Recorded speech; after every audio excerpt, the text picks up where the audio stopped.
a super easy way to photograph your reference for your still life. I'm going to show you how we build it with recycled materials and things that you probably have already in your house or in your studio, and have an original reference that you did not find online and does not have little watermarks all over it. Let's get right into it and show you everything that we do in the classroom step by step.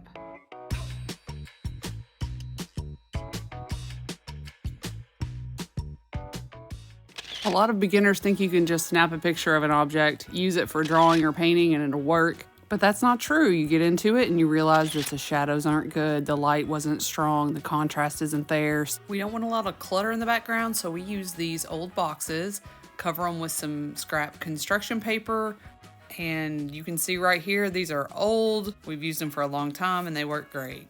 I'll go ahead and say I'm not a professional photographer. I just know what kind of light I need for drawing and painting. I'm working with what I have. I've always encouraged my students to set up their own still life, maybe just like this, like cut up an orange, something really simple. Maybe put your box by a window where you have some natural light. That's the best option.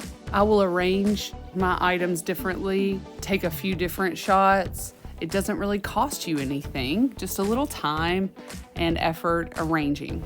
And I encourage my students to use items that have meaning to them, that are special, and they bring them from home and we photograph them. I always keep a little collection of items in my classroom just for students to dig through and see what they like, what piques their interest, and have them design their own setup. I think that's a really good way to begin the creative process. But using something organic like this orange is always a good option as well. Something that doesn't cost a lot of money, that a lot of students may have access to, even from our cafeteria. And don't settle for your first shot. Take a picture, move some things around, see what else you get, move your camera around, get lower, get higher, side to side, and see what position is gonna work for you. We're always problem solving. I had students who said, I don't want to draw that crease, so we built our own little infinity edge with a piece of paper that we had, and I just clipped it to the side of my background eliminating box.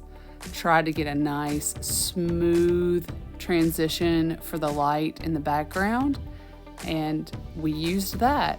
It gives you, as an artist, a lot of creative control. It's not wrong to use reference from online and practice, but we want creative growth. And creating the reference is part of it. But when you're a capable artist, you can take that reference for yourself and have creative control over that aspect as well, and not be searching for images online that are not yours.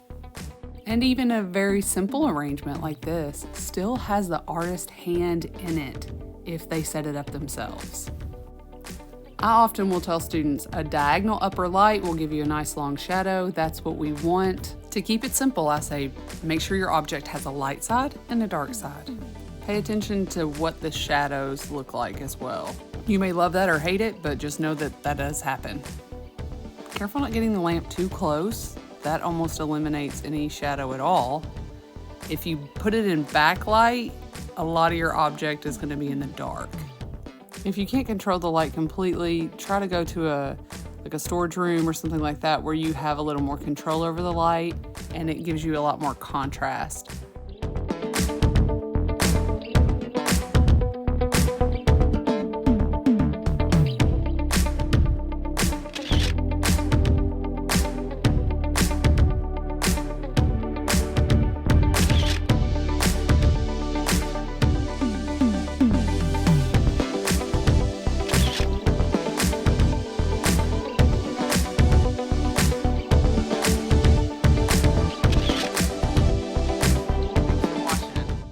Blessed day and night.